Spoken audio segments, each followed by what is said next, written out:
Hi, I'm Diane Dayton, and we're coming to you from the 19th Annual VF Outlet Berks Jazz Fest in Reading, Pennsylvania.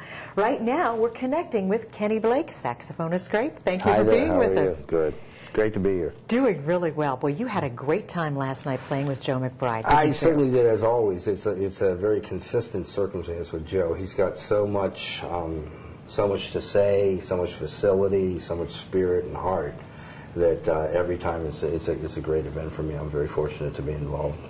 And you're not new to Berks Jazz Fest. You've been here since the early 90s, haven't you? Yeah, I certainly have.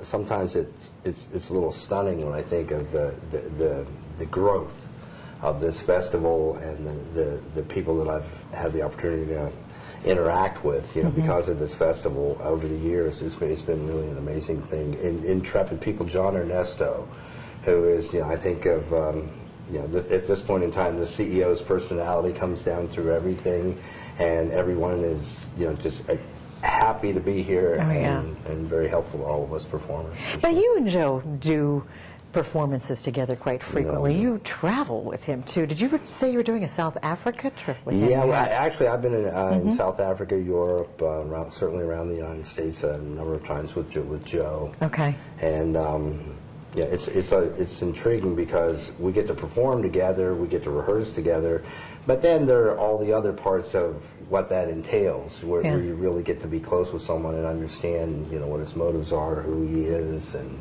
what the real spirit of it is. So it's been a real great experience for me.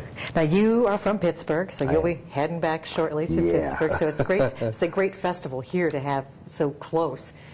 Reasonably speaking. One of the problems with the Pittsburgh situation is it's a lovely spot, but unfortunately we don't, to my thinking, have the kind of interaction with other cities that causes a kind of a synergy that some other places feel, and I certainly feel here, that when you come here, you talk to people from Baltimore, from New York, from all over the place, which is kind of cool.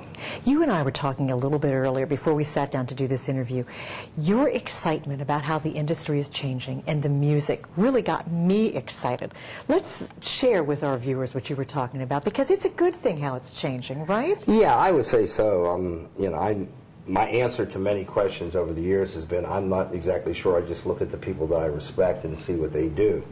And in this period where there are many changes in the traditional ways of getting the music, the arts in general, from person to person, the people that I really respect are the people that see these periods as a period of opportunity. Right now, I look at, I just heard Kirk Whalum, and Kirk said that the change, so many musicians for such a long period of time, because of the constraints of trying to function and be viable, had to make the music kind of fit a certain description. And now that that's changed a bit, there's a freedom to it, and it's good from top to bottom. It's good for everybody concerned. It's good for the musicians. It's good for the business in its own way, for the people that have some vision. It's good for certainly the consumer, for the listeners.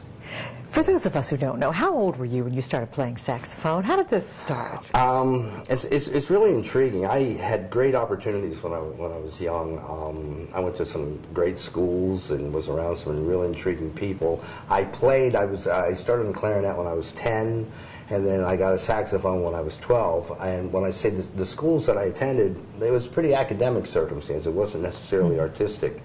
But I found that because I was in those other circumstances, my attraction to the non-academic aspect of music was really, it's been borne out over the years that you can talk about everything, but those notes just happen and something changes. Yeah, so and boy, that has just made your life so colorful, so interesting, so beautiful, hasn't it?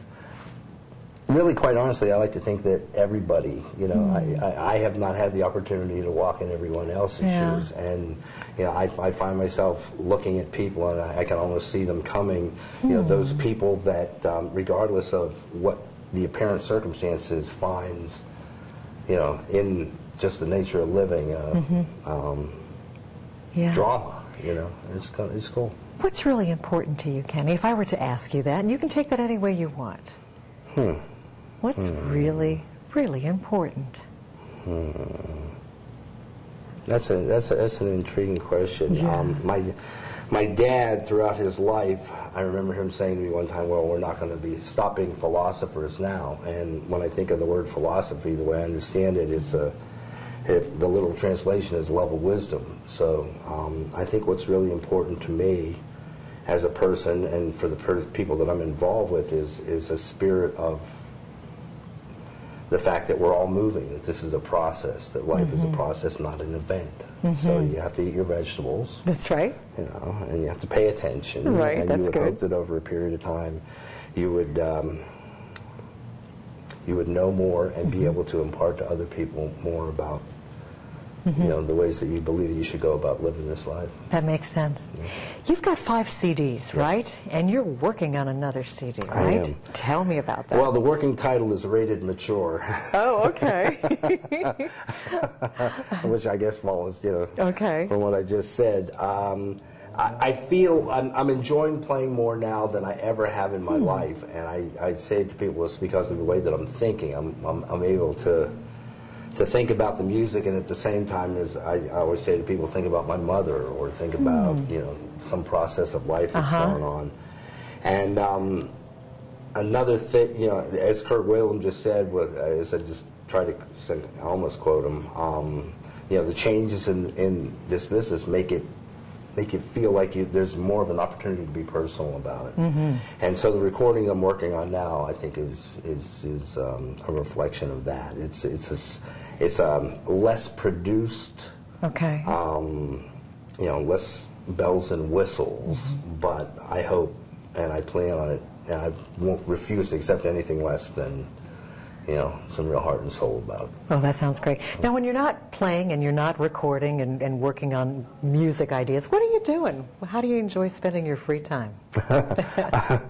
Well, most of the time, I guess, is spent with the people that I care about. Trying to. One of my favorite philosophers is an it was in the Carlos Castaneda tales.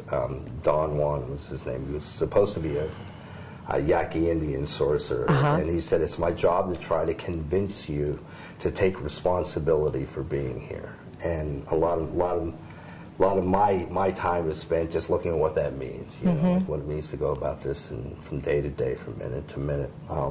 I had fun. I have great fun. Yeah. I like to play golf. Oh, good, good. Well, that's good. And I certainly like to read and you know, and those kind of things, and pay attention to the music and what's going on with people. Well, that's good. Well, thank you so much for taking time today. Thank you very much. You know, this format, the more that I become involved in my personal pursuit, the more I'm aware of all the people that do other things that are